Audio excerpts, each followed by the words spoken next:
Herra on minun paimeneni. Ei minulta mitään puutu. Hän vie minut vihreille niityille. Hän johtaa minut vetten ääreen. Siellä saan levätä. Hän virvoittaa minun sieluni. Hän ohjaa minua oikeaa tietä nimensä kunnian tähden. Vaikka minä kulkisin pimeässä laaksossa, en pelkäisi mitään pahaa, sillä sinä olet minun kanssani.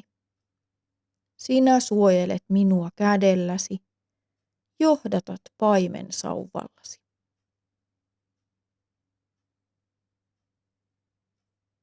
Sinä katat minulle pöydän vihollisteni silmien eteen. Sinä voitelet pääni tuoksuvalla öljyllä ja minun maljani on ylitsevuotavainen.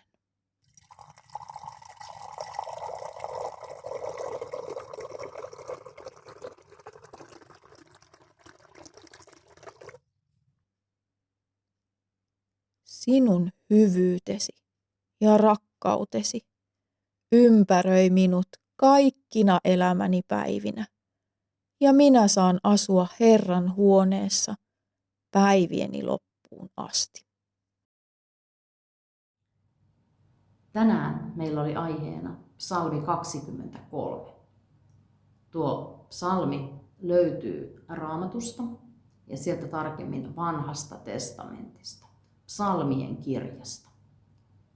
Psalmi 23 alkaa sanoilla Herra on minun paimeneni.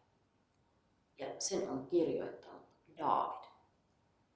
Daavid työskenteli nuorena lammaspaimenena ja hän oli aivan semmoisella aitiopaikalla näkemässä, että mitä ne lampaat joka päivä tarvitsee.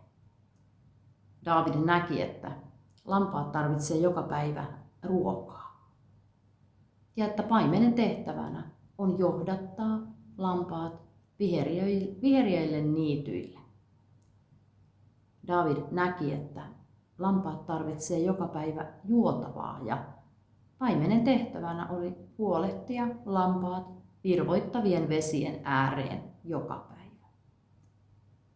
Daavid näki myös sen, että lampaita vaanii monenlaiset villipedot ja viholliset ja että paimenena hänen tehtävänsä on huolehtia laumasta ja turvata heitä.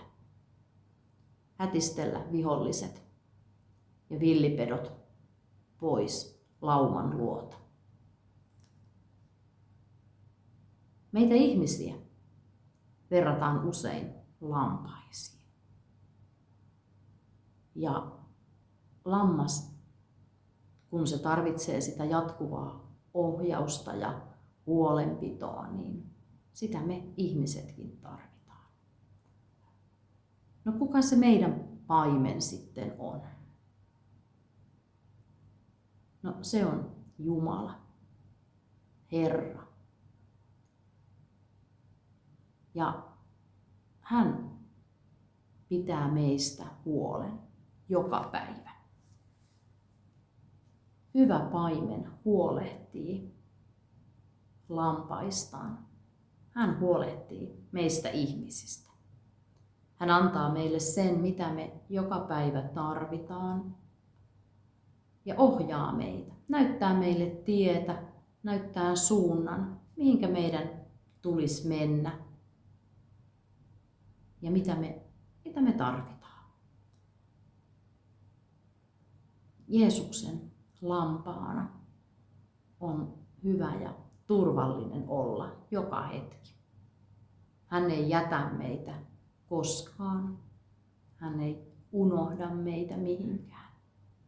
Hän suojelee ja varjelee ja ohjaa meitä virvoittavien vetten äärelle ja viheriäille niityille. On hienoa, että me saadaan sanoa, että Herra on minun paimeneni.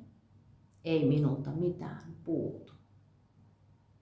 Ollaan iloisia ja onnellisia siitä, että meillä jokaisella on se kaikkein paras paimen, joka pitää meistä jatkuvasti hyvää huolta.